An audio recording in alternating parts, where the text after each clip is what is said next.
आइए, good morning to all of you students. आज हम लोग बात करते हैं अध्याय 4 खनिज संसाधन एवं औद्योगिकरण के अगला टॉपिक पर। हम लोग इसमें कंटिन्यू दो तीन टॉपिक पर बात कर चुके हैं और आगे हम लोगों को और बात करनी है। बहुत लंबा चैप्टर है, लेकिन घबराइए मत, आराम से हम लोग इसको धीरे धीरे करके पूरा करेंगे ही, है ना। तो चलिए आज जानते हैं खनिजों का वितरण। ये आपका मुख्य टॉपिक है ना। क्या है? खनिजों का वितरण। वितरण का मतलब आप समझते होंगे, किसका? खनिज का। क्या? वितरण। वितरण मतलब जानते हैं ना, बांटना। मान लो ये आपके पास एक अब आलू है पक्का हुआ आलू है, और आप लोग दो हो, मतलब कहने का मतलब अभी आप सब घर में हैं तो दो भाई, एक बहन और एक भाई, मतलब दो भाई बहन मिला करके हो। आलू पका हुआ है और मान लो भाई भी खाने को कह रहा है और मान लो ये बहन भी, तो इसको क्या करेंगे? बांट लेंगे, ऐसे हाफ हाफ कर लेंगे, दोनों को मिल जाएगा आधा आधा, है ना। तो ये हुआ वितरण, ठीक है। तो इसके मतलब है कि ये हमारा जो लोहा है, सॉरी, ये जो खनिज हैं, ये खनिजों का वितरण, यानी ये कहाँ कहाँ फैले हुए हैं, ये कहाँ कहाँ बटे हुए हैं, इसके बारे में हम लोग जानेंगे, है ना। तो चलिए, भारत के प्रमुख खनिज संसाधन हैं। भारत के प्रमुख खनिज संसाधन है, एकदम बिल्कुल याद आपको रखने हैं। ये उत्तर में अगर लिखने के लिए आ गया कि भारत के प्रमुख खनिज संसाधनों के बारे में वर्णन कीजिए, तो आप वर्णन कर पाए कि लौह अयस्क, कोयला, क्रोमाइट, मैग्नीज, टंगस्टन, बॉक्साइट, तांबा, सीसा, पेट्रोलियम, यूरेनियम इत्यादि। अर्थात लौह अयस्क, कोयला, क्रोमाइट, मैग्नीज, टंगस्टन, बॉक्साइट, तांबा, सीसा, पेट्रोलियम, यूरेनियम इत्यादि, ये मोस्ट इम्पोर्टेंट, अर्थात ये प्रमुख खनिज का नाम है। अभी हम लोग एक एक का जो है वर्णन देखेंगे। पहले अब हम लोग बात करेंगे किसका? लोहा का, उसके बाद कोयला का, फिर क्रोमाइट, मैग्नीज, टंगस्टन, बॉक्साइट, तांबा, शीशा, पेट्रोलियम, यूरेनियम आदि, ठीक है। तो इसे सुनने के बाद थोड़ा सा आत्मचिंतन करना, बिल्कुल एकदम याद करना, उसे लाना दिमाग में, ठीक है। देखने के बाद चलिए आगे बात करते हैं इसका। अब हम लोग बात कर रहे हैं लौह अयस्क पर। किस पर? लौह अयस्क। पहले तो हम लोग समझे कि ये लौह अयस्क किसको बोलते हैं, है कि नहीं। लौह अयस्क, कच्चा लोहा। अयस्क का मतलब होता है कच्चा लोहा। अयस्क का मतलब क्या होता है? कच्चा लोहा। तो लौह अयस्क मतलब लोहे का कच्चा रूप। अब आप देखिए चित्र में, आप देख लीजिए, ये देखिए लोहे का ये क्या है, यानी खुली खदान है जहां से लोहा निकाला जाता है। ये देखिए, ये देख रहे हैं क्या लगा हुआ है? गाड़ी लगा हुआ है ना। इसका खुदाई किया जा रहा है। ये वाला जो दिख रहा है ना, भूरी भूरी कलर का, ये लोहे का अंश है ये सब, ठीक है। ऐसे ही पाया जाता है, ये नहीं कि आप जैसे लोहा आप देखते हैं ना यूज होता है, वैसा नहीं। इसी तरह के लोहा पाए जाते हैं और अलग अलग प्रकार के होते हैं। जैसे मान लीजिए लोहे का अलग अलग, जैसे कुछ काले मिलेंगे एकदम ब्लैक, कुछ मिलेंगे लाल टाइप का, है ना, कुछ भूरे टाइप का, भूरे पीले टाइप का। तो ये लोहे का अलग अलग प्रकार हैं, वो उसके आधार पर जो है ये सब मिलते हैं। तो ये आप देख लीजिए एक खुली खदान है ना, जहाँ पे खुला हुआ खदान है और इस खदान में जो है लोहे का उत्खनन किया जा रहा है, ठीक है। तो ये आप देख लिए, है ना। तो लौह अयस्क का अर्थ भी आपको समझ में आ गया होगा कि सिर्फ अगर अयस्क का बात करें तो अयस्क का मतलब ही हो जाता है कच्चा लोहा, ठीक है। क्या हो जाता है? कच्चा लोहा, ठीक है। चलिए आगे बात करें। आगे बात करते हैं इसको और, है ना। देखिए लौह अयस्क से, किससे, लौह अयस्क से कच्चा लोहा तथा कई प्रकार के इस्पात तैयार किए जाते हैं। अब आपको लग रहा होगा कि ये इस्पात क्या, आप नाम सुने होंगे स्टील। इस्पात को इंग्लिश में क्या बोलते हैं, स्टील। क्या, स्टील, ये स्टील, ठीक है। तो स्टील, अब कहा जाए कच्चे लोहा को गला करके एक कड़ा धातु बना देना, ये क्या है, स्टील। इस्पात तैयार कर दिया, यानी उससे औजार तैयार कर दिया, उससे वस्तु तैयार कर दिया। अब आपको समझ में आ गया होगा। चलो आगे।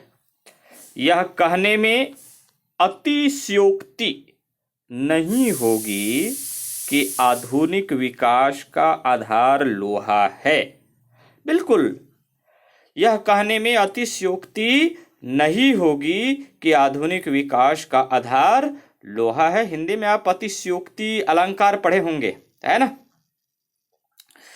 तो अतिशयोक्ति नहीं होगी कि आधुनिक विकास का आधार लोहा है ना। कैसे है, आज आधुनिक विकास में लोहा को आधुनिक विकास का जो है रीढ़ का हड्डी मानते हैं, है ना। आदमी में देखिए पीछे आप स्पर्श करिए, वो क्या है, आपका रीढ़ की हड्डी है जो मजबूत खड़ा रखता है आपको। अन्यथा अगर रीढ़ की हड्डी न रहे ना तो आप मजबूती से खड़ा नहीं रह सकते, है ना, लुढ़क जाएंगे। ठीक है, तो ये है जो कि आज आधुनिक युग को विकास करने में जो है आधुनिक विकास का आधार लोहा रहा है ना। ठीक है, चलिए आगे बात करें। अब आपको ये लग रहा होगा कि कैसे लोहा रहा है। देखिए कि आज टेक्नोलॉजी जैसे उद्योग लग गए, तो उद्योग में मशीन किस चीज़ के बने हैं, लोहा का। गाड़ी आने जाने का सुविधा जो है वो किस चीज़ से बना हुआ है, लोहे से बना हुआ है। हर एक सामान आज लोहे से बने हुए हैं, गाड़ी से लेके आने जाने की सुविधा से लेके हर एक इंस्ट्रूमेंट अब देखिए बहुत सारे लोहे से बने हुए हैं।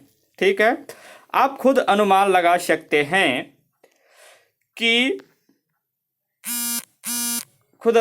सकते हैं कि आधुनिक जीवन जो आज का जीवन है, कृषि, औद्योगिक उत्पादन, निर्माण और यातायात में लोहा और इस्पात का कहां-कहां और कितनी मात्रा में उपयोग होता है।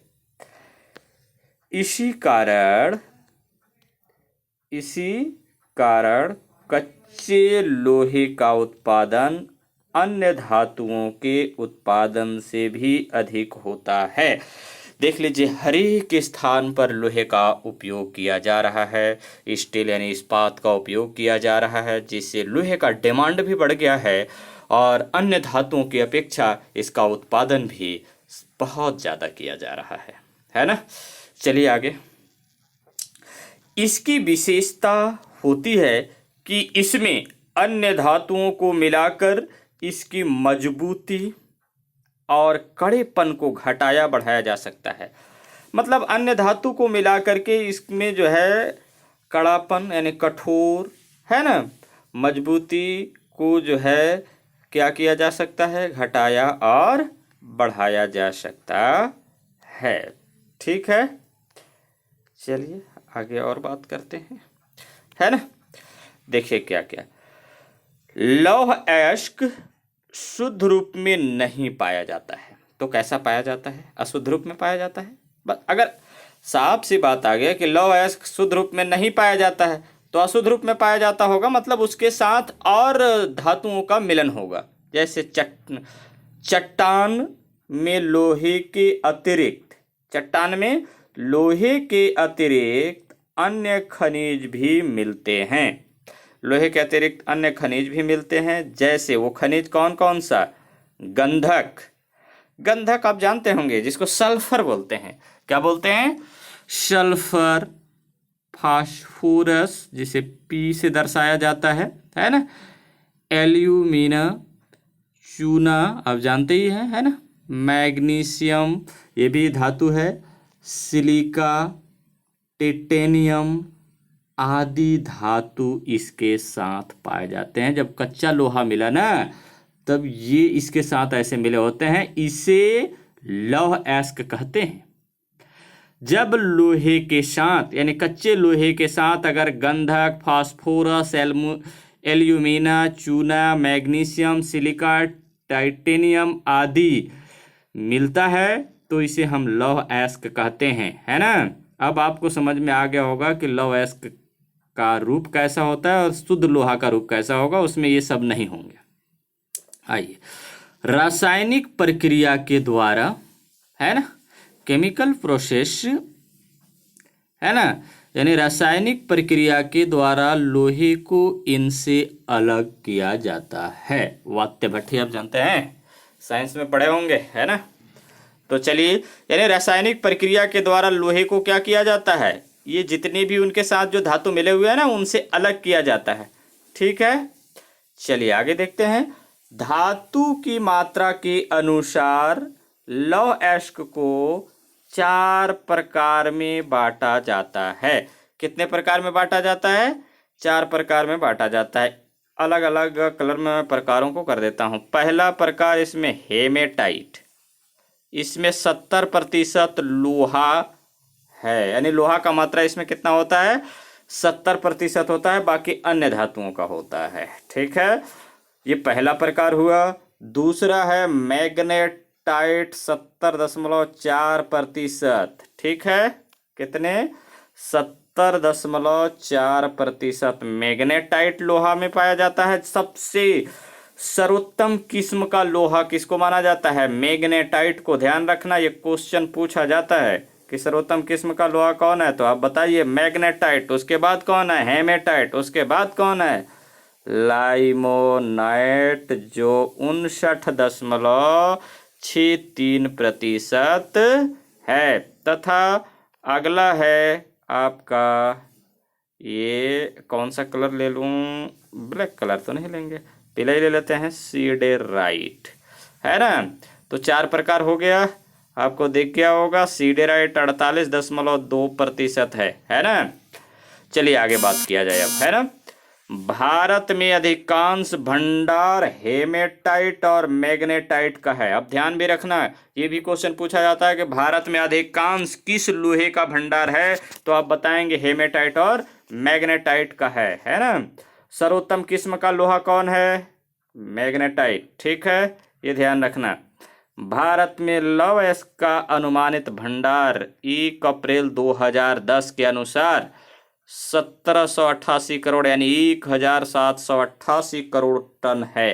कहाँ? भारत में 1788 करोड़ टन है, यानी ये अब आगे है, ये भारत में इतना मौजूद है। अगला ये हेमेटाइट अयस्क प्रमुखतः प्रायद्वीपीय पठार में पाया जाता है। प्रायद्वीपीय पठार मैं पढ़ाया हूं आपको 9th में, याद करिए।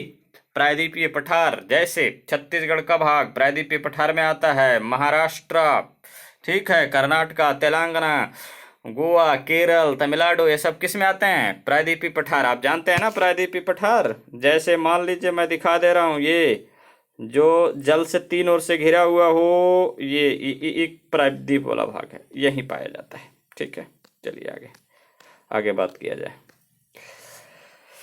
तो कहाँ पाया जाता है? अब आपको पता चल गया होगा कि प्रायद्वीपीय पठार में पाए जाते हैं। उच्च कोटि के हेमेटाइट अयस्क के लिए, उच्च कोटि का मतलब सर्वोत्तम किस्म का हेमेटाइट अयस्क के लिए छत्तीसगढ़ का बैलाडेला क्षेत्र यानी दंतेवाड़ा क्षेत्र में पाया जाता है, और बालोद के दल्लीराजहरा में भी पाया जाता है। 2 जगह छत्तीसगढ़ में पाया जाता है, एक तो दंतेवाड़ा के जो है बैलाडेला क्षेत्र में, और बालोद के दल्लीराजहरा।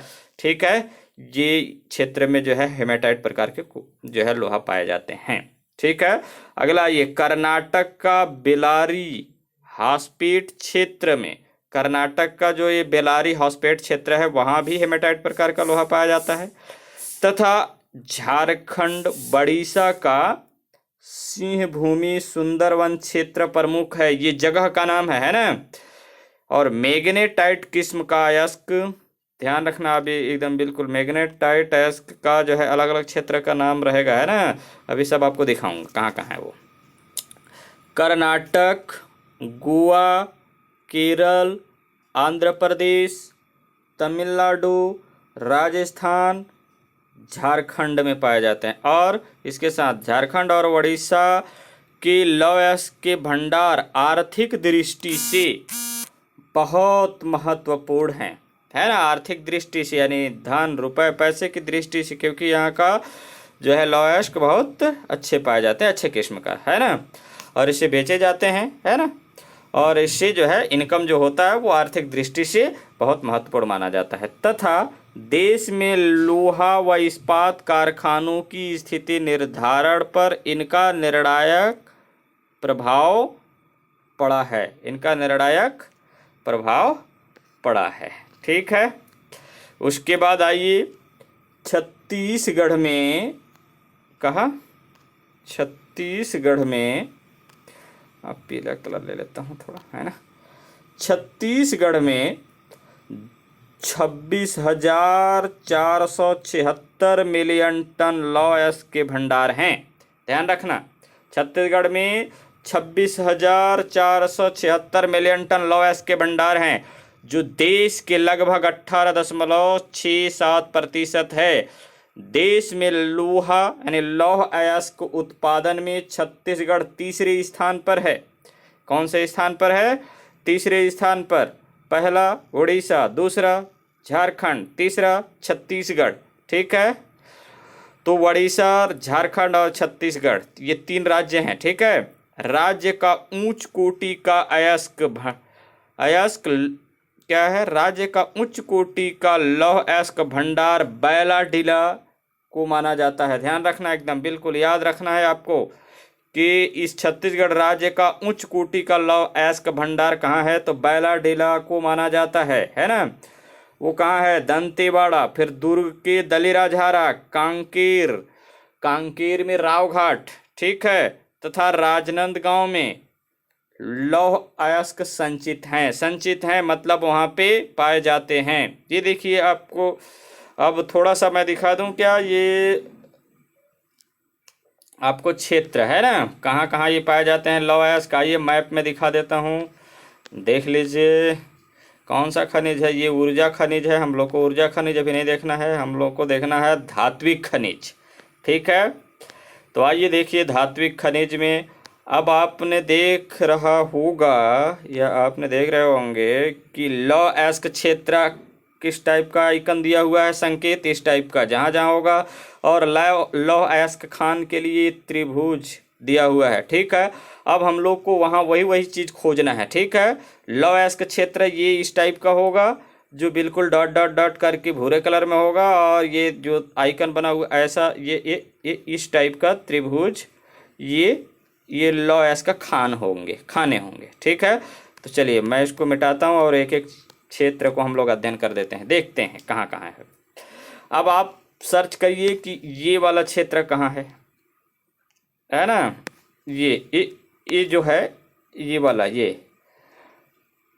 ये आपको ये वाला है, ये भाग कहाँ है, इसका सर्च करिए।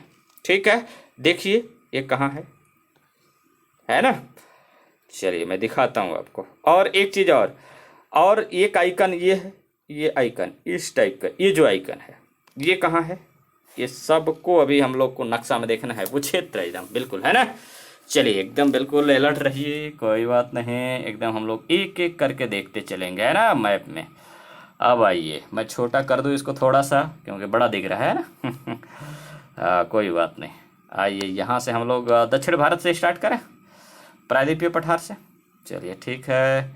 अब ये देखिए, यहाँ पे आपको दिख रहा होगा ये वाला क्षेत्र। मैं एक एक करके ऐसा डिस्ट्रीब्यूशन मतलब तैयार करते जाऊँ ताकि आपको भी अच्छा से पता चल जाए। ये इतना बस। अब पेन ले लेता हूँ, अब बताता हूँ। देखो चिकमंगलूर जो लिखा हुआ है, चिकमंगलूर कहाँ है? कर्नाटक में है। और तुमकुर ये भी कहाँ है? कर्नाटक में। ये सब क्या है? लोहे के खाने हैं, लोहे के खान। चिकमंगलूर हो गया, बेलारी का खान हो गया, ठीक है, कर्नाटक में ये सब खान है। और यहाँ पे जो कर्नाटक के हासपेट क्षेत्र है, ये सब ये वाला भाग, ये यहाँ पे क्या पाया जा रहा है? लोहा। जहाँ लोहा पाया जाएगा वहाँ खान भी लगे रहेंगे, जहाँ लोहे का निक्षेप होगा वहाँ लोहे का खान भी होगा, ये तो आप जानते ही हैं कि भाई ये बताइए कि जहाँ लोहा मिलेगा वहीं ना खदान लगेगा इसका खनने का, कि डेजर्ट में लग जाएगा, राजस्थान में जा करके लग जाएगा, बिल्कुल नहीं। चलिए, तो ये भी आप देख लिए कि कौन कौन नाम है यहाँ पे। चिकमंगलूर, तुमकुर, बेलारी, ठीक है। और अब बात यह है कि लौह का निर्यातक क्षेत्र है, जैसे मंगलूर बंदरगाह से निर्यात किया जाता है, ठीक है। और मरमा गोवा से भी, चित्रदुर्ग यानी मरमा गोवा से, गोवा में भी लौह अयस्क पाए जाते हैं, ये दिख रहा है ना आपको, तो गोवा में भी पाया जाता है। रत्नागिरी में इसके खान है, गोवा में भी खान है। और ये जो आपको दिख रहा है, मैं आपको थोड़ा सा और बता दूं कि ये जो इस टाइप का स्टार टाइप का जो दिख रहा है ना यहाँ पे, ये वाला भाग, ये ये जो है लोहे का जो है, क्या है ये, लौह अयस्क, सॉरी क्या हो गया, ये भी ना, ये हो गया। और ये लौह अयस्क का क्या, कौन सा क्षेत्र है, निर्यातक, कौन सा क्षेत्र, निर्यातक पतन है, ठीक है। अब ये 3 क्षेत्र आपको पता होने चाहिए, है ना। चलिए, ये पहला तो लौह अयस्क खाने, इस टाइप का आइकन, लौह अयस्क का क्षेत्र, और ये दूसरा, अब तीसरा आपका लौह अयस्क का निर्यातक क्षेत्र। तो अब आपको साथ साथ में सब पता चल जाएंगे, है ना। देख लिए इधर वाला क्षेत्र। अब आइए ऊपर, हम लोग अब ऊपर चलते हैं, इसका ये वाला भाग में, ये इधर छत्तीसगढ़ साइड आ जाते हैं, अपना राज्य में आ जाते हैं थोड़ा सा, है कि नहीं। चलिए आइए, कितना प्यारा छत्तीसगढ़ हमारा, ये ऐसा, ठीक है। अब देखिए आप, ये ऐसा, ठीक है। चलिए, अब आप देख रहे होंगे बैलाडीला। बैलाडीला कहाँ है, दंतेवाड़ा में। कोरापुट तो वो अलग चीज़ है, चंद्रपुर महाराष्ट्र में ये लोहे का खान है ना। भंडारा में भी पाया जा रहा है, दुर्ग में भी लोहे का खान है। अब दुर्ग वहाँ पे लिखा हुआ है, हालांकि वो बालोद है, ये ध्यान रखना, ठीक है। तो यहाँ पे महाराष्ट्र, छत्तीसगढ़, मध्य प्रदेश का कुछ भाग, ये 3 स्थानों पर पाया जा रहा है। इधर देखिए केंदुझर, ये उड़ीसा वाला, मयूरभंज उड़ीसा, और लोहरदगा गोवा, ये आपका ये यहाँ पे खान है। ये सब आपका जो है झारखंड और उड़ीसा का खान, ठीक है। हजारीबाग, ये सब सुंदरगढ़, तो पता चल गया। लेकिन ये लोहा जो निकाल करके बैलाडेला से ये विशाखापट्टनम बंदरगाह के माध्यम से जापान को भेजा जाता है, ध्यान रखना। और यहाँ से निकाल करके पारादीप से भी अन्य अन्य स्थानों पर अलग अलग देशों में निर्यात किया जाता है। अब आपको पता चल गया होगा कि निर्यात कहाँ से निकल रहा है, कहाँ निर्यात किया जा रहा है। इसी से तो सरकार को जब निर्यात करते हैं तो पैसा मिलता है ना। तो ये रहा आपका लौह अयस्क क्षेत्र का, यानी लोहा का वितरण, ठीक है। चलें, ये मैप में आप बना करके, है ना, मैप में बना करके और होमवर्क करके ये बिल्कुल मैप में दर्शाओगे, दिखाओगे, ठीक है। सिर्फ लोहे का नाम लिखोगे, कहाँ कौन कौन से बंदरगाह से ये जो है भेजे जा रहे हैं, आप देख लिए हैं ना। विशाखापट्टनम, पारादीप, मंगलोर, मरमा गोवा, इस बंदरगाह से इसे निर्यात किया जाता है। कौन कौन सा क्षेत्र में पाया जाता है, क्या क्या नाम है ना।